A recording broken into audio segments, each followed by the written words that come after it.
Welcome back, family. And if you're new here, pull up a seat. This story might just find you. Luca Mendes stood beneath a blinding floodlights, sweat and glory clinging to him like second skin. The roar of the crowd echoed through the stadium, a thunderous wave of love and expectation. Confetti spiraled down from the heavens, caught in the glow of the scoreboard, flashing his name. But in the center of it all, Luca's eyes were haunted not by fear, but by the quiet ache of everything he had left behind. A tear, almost imperceptible, traced its way down his cheek. The world cheered, oblivious. Elsewhere, far from the chaos of fame, a child reached toward an empty locker. Their small hand hovered in the silence, waiting, hoping. Luca's dream had once been beautiful. Now, it was a prison with golden bars, and the people he loved, they were slipping further and further away. Luca Mendes, the name was legend. He was a national hero, a relentless force on the field. His goals weren't just scored, they were carved into history.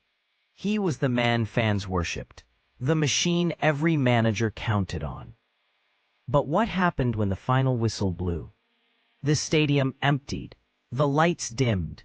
Luca returned to a house that was quieter with each passing season.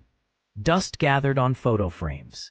Laughter was something he heard only in replays of past moments. He wandered the hallway like a ghost, passing echoes of a life he had barely lived.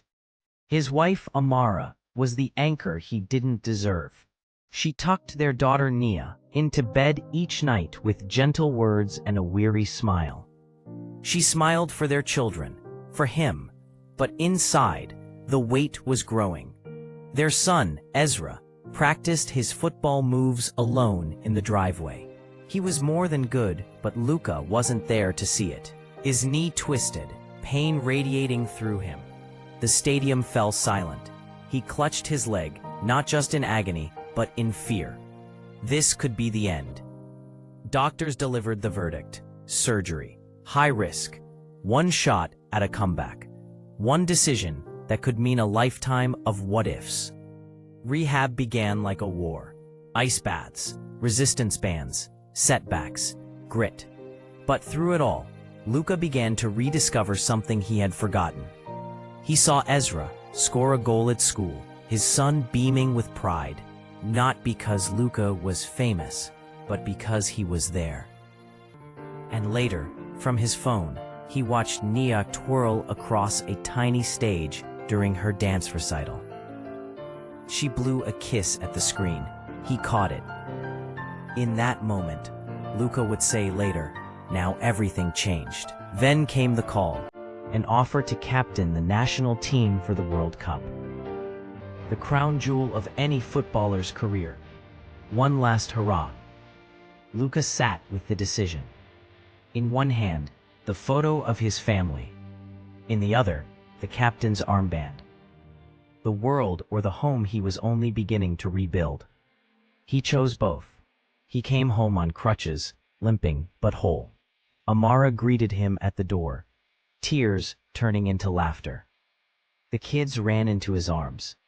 For the first time in years, Luca didn't feel torn. He felt real. Months later, he led his country onto the pitch, with his team's captain's band on his arm. But this time, his eyes searched for three faces in the stands. When he saw them cheering, crying, whole, he knew he hadn't missed his chance. Because dreams don't wait forever, but neither does family. Luca Mendes stares into the camera now, years later. His eyes are softer, wiser. What would you choose? He asks, leaning forward, a smile tugging at his lips. Comment below. Let's talk. The screen fades, but his story lingers.